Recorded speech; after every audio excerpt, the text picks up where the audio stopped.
aux pentes des collines, face au crépuscule et au canon du temps,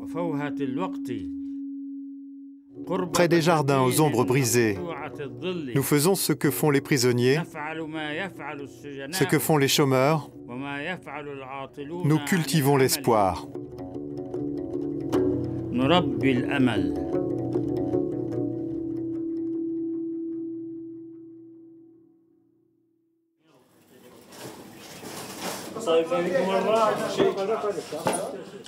Bon appétit. Merci.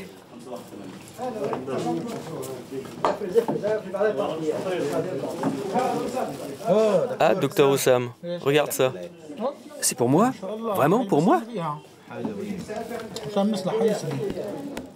Jusqu'à présent, les principaux clients de la Poste sont l'autorité palestinienne qui envoie ses documents officiels et les deux sociétés de téléphonie mobile qui envoient leurs factures.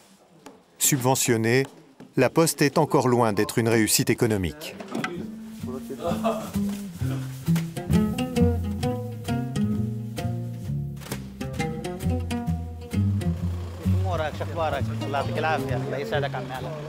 Son métier réserve souvent à Oussam des surprises, et cet homme respectable vit parfois de drôles d'aventures. Parfois, le matin, quand je fais ma tournée, il arrive que des femmes m'ouvrent la porte en chemise de nuit. Alors, je donne ma lettre rapidement et je m'en vais. Parfois aussi, elles me demandent d'entrer, mais je ne le fais pas. La Poste flambant neuve n'a pas encore déclenché un boom du courrier papier. En moyenne, les Palestiniens écrivent une lettre par an.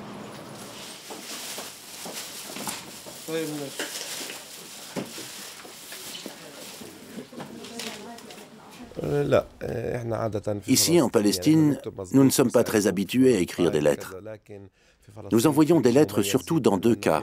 Le premier pour souhaiter les vœux de Saint-Valentin, le second pour communiquer avec les prisonniers détenus dans les prisons israéliennes, parce qu'ils n'ont accès ni à Internet ni au téléphone portable. La seule possibilité de recevoir des nouvelles d'eux et de communiquer avec eux, c'est de leur envoyer des lettres par la poste. 6 000 Palestiniens sont détenus actuellement dans les prisons israéliennes. J'ai écrit 20 lignes sur l'amour.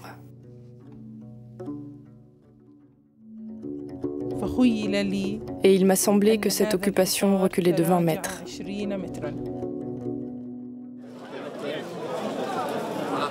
Le facteur Oussam est un homme pacifique. Mais lorsque, comme tous les vendredis, les habitants de son village se rendent à la barrière de séparation pour manifester contre la politique de cloisonnement, il se joint au cortège. La dernière fois, il y a eu un mort près de la barrière. Et les Israéliens ont fait des prisonniers. Oussam n'est pas de ceux qui aiment être en première ligne, mais il est quand même présent. Pour un Palestinien, c'est une affaire d'honneur.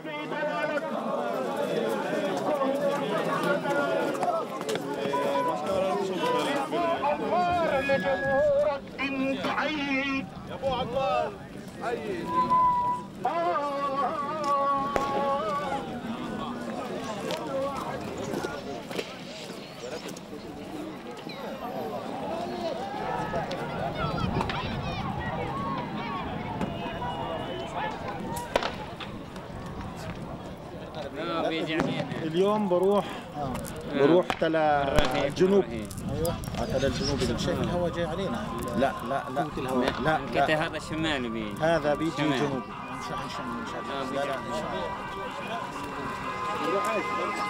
Quel est selon lui le moyen le plus efficace? La construction civile d'un État palestinien ou une opposition militante à la barrière? Je pense que nous avons besoin des deux. Sans combat armé, nous, Palestiniens, on ne pourra pas établir notre propre État. Et il faut des négociations. On devrait au moins abattre cette barrière. Ça et les colonies, c'est le plus grand obstacle. Tant que cette barrière sera là, il ne peut pas y avoir de solution pour un État palestinien autonome. Oussam a tout sauf un métier apolitique. En tant que facteur, il est déjà pour ainsi dire l'enseigne ambulante de l'autonomie palestinienne. Même s'il devra, d'ici à sa création, distribuer encore beaucoup de courriers.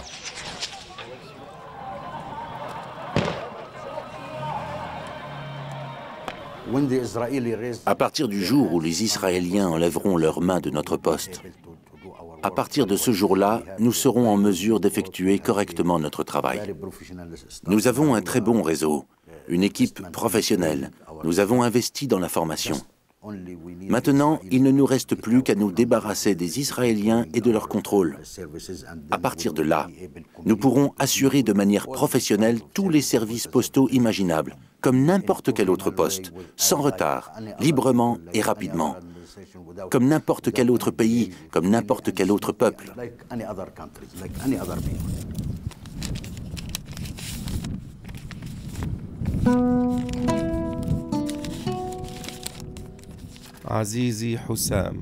Mon cher Hussam, je t'envoie aujourd'hui un poème du grand poète palestinien Mahmoud Darwish. Nous trouvons le temps pour le divertissement. Nous jouons au backgammon ou survolons les nouvelles nous concernant dans les journaux du passé blessé. Et nous lisons l'horoscope. L'année prochaine, la caméra sourira à ceux nés sous le signe de l'occupation.